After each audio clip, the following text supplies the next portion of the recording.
નમસ્કાર, હું auto rickshaw ચાલક વેલફેર એસોસિએશન પ્રમુખ રાજ શિર્કે. આજે છે 31 માર્ચ 2025. મારે આજે આ વિડીયોના માધ્યમથી ગુજરાતની મોદી સરકાર, સરકારી તંત્રને અને રિક્ષા ચાલકો સુધી વાત પહોંચાડવાની છે. છેલ્લા 2-3 વર્ષથી અમદાવાદ સહિત ગુજરાતના અલગ અલગ રિક્ષાના સંગઠનોએ સરકારશ્રીને લેખિત, મૌખિક, રૂબરૂ મુલાકાતો કરીને જણાવ્યું છે કે ખાનગી એગ્રીગેટર કંપનીઓના ચાલતા વાહનો, ઓલા, ઉબેર, રેપિડો હોય કે અન્યના નોન ટ્રાન્સપોર્ટ સફેદ નંબર પ્લેટના ટુ વ્હીલરો બિંદાસ ચાલી રહ્યા છે, પોલીસની હાજરીમાં ચાલી રહ્યા છે, આરટીઓની હાજરીમાં ચાલી રહ્યા છે. આની અંદર મહિલાઓની અને છોકરીઓની સુરક્ષા નથી અને આમાં અકસ્માત થાય તો પણ કોઈ વળતર ના મળે. ઘણા બધા કારણો છે, પણ કેન્દ્ર સરકારનો હવાલો ગુજરાત સરકાર આપે છે. પણ ગુજરાત સરકારમાં પણ નીતિ નિયમો છે. કલમ 14 હેઠળ એ માને કે ના માને એવું હોય. કલમ 14 હેઠળ રાજ્ય સરકાર પણ આના માટે કેન્દ્ર સરકારનો જો આ આદેશ હોય તો ના પાડી શકે છે. ને 2021માં સીએમ સાહેબે આની ના પાડી છે. એનું પણ લેટર છે કે આવા વાહનો ચાલવા ના જોઈએ, સરકારની તિજોરીને આનાથી નુકસાન છે. સાચી વાત છે.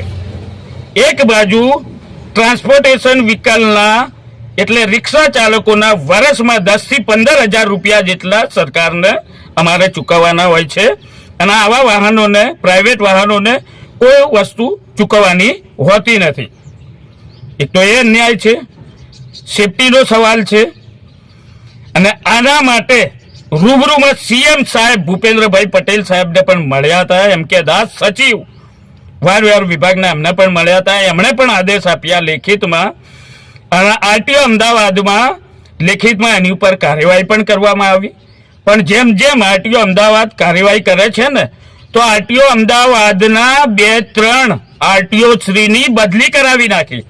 હાલ જે પટેલ સાહેબ હતા એમણે અંત સુધી પહોંચાડવાની કોશિશ કરી, તો શી ખબર કયા કારણસર એમની પણ બદલી થઈ ગઈ.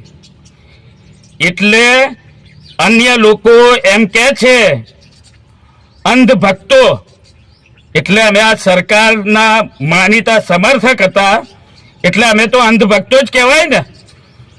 અને વિરોધીઓ એમ કહેતા હતા કે આ માલેતુજાર ની સરકાર છે. એટલે એ વાત તો સાચી સાબિત થાય જ છે ને કે ગરીબ રિક્ષા ચાલકોની તો આ સરકાર છે જ નહીં. શોષણ થઈ રહ્યું છે. રિક્ષા ચાલકોને આવી કંપનીઓ રિક્ષાનું ભાડું પણ સરકારે નક્કી કરેલું ભાડું પણ નથી આપતી, તો પણ આવી કંપનીઓ ચાલે છે.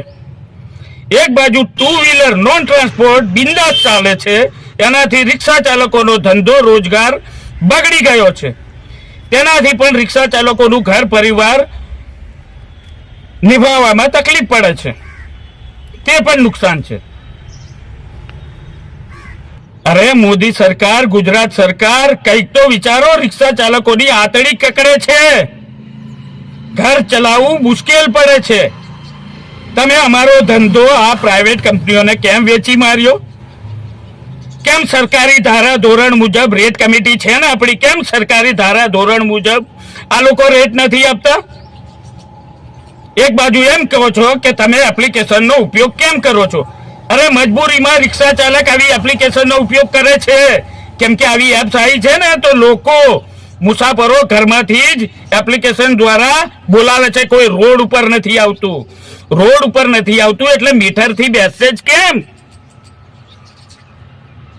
અરે મીટરથી જ બેસાડવાના હતા તમારે, તો હમણાં જ અમદાવાદ સીપી સાહેબે કાયદો કાઢ્યો અને એનામાં હજારો રિક્ષા ચાલકો દંડાયા. 500 રૂપિયાનો દંડ થયો અને અસંખ્ય રિક્ષાઓમાં ડિજિટલ ફેર મીટર લગાવડાયા. એ ડિજિટલ ફેર મીટર શું કામના?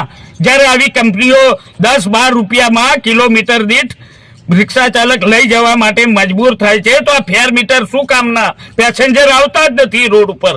ઘરમાંથી જ એપ દ્વારા એપ્લિકેશનથી રાઈડ બોલાવે છે અને મજબૂરીમાં રોડ ઉપર ના આવવાના કારણે મજબૂરીમાં ઘર ચલાવવા માટે એ ઓછા ભાડામાં પણ રિક્ષા ચાલકોને જવું પડે છે. આવી મજબૂરી કેમ? સરકારી ધારા ધોરણ મુજબ ભાડું રિક્ષા ચાલકોને મળવું જોઈએ. તમે કંપનીને આદેશ કરો અને સૌ પ્રથમ તાત્કાલિક આવા 2 વ્હીલર જેટલી પણ ખાનગી એગ્રીગેટર કંપનીઓ ઓલા ઉબેર રેપિડો હોય કે કોઈ બી હોય એને તાત્કાલિક અસરથી બંધ કરો. ડિલીટ મારો આની એપ્લિકેશનમાંથી 2 વ્હીલર. અને જો આ શક્ય ના હોય તો ગુજરાતની મોદી સરકારને વિનંતી છે કે રિક્ષા ચાલકોને પોતાનું ભાડું નક્કી કરવાનો અધિકાર આપો. બંધ કરી નાખો તમારી રેટ કમિટી જે રિક્ષા ભાડું નક્કી કરે છે. રિક્ષા ચાલકો પોતાનું ભાડું પોતાની રીતે વસૂલશે. જેમ તમે કંપનીઓને છૂટ આપી છે તેમ અમને કેમ છૂટ નથી આપવામાં આવતી કે અમે પણ અમારી રીતે ભાડું નક્કી કરીએ? જો તાત્કાલિક અસરથી રિક્ષા ચાલકોની આ રજૂઆત ગુજરાત સરકારની મોદી સરકાર નહીં સાંભળે તો રિક્ષા ચાલકો આંદોલનના માર્ગે જવા મજબૂર થશે. વિરોધ પ્રદર્શન કરીશું, ભૂખ હડતાલ કરીશું, હડતાલ કરીશું. અમદાવાદ સહિત ગુજરાતમાં હડતાલ કરીશું. મોટા મોટા પોસ્ટર લગાવીશું, મોટા મોટા પોસ્ટર રિક્ષાઓમાં કે મોદી સરકારના અને ગુજરાત સરકારના આવી કંપનીઓ પણ માલ તુજાર કંપનીઓને આશીર્વાદ છે પણ ગરીબોની આ સરકાર નથી એવા પોસ્ટર લગાવીશું. જય હિન્દ, જય ભારત.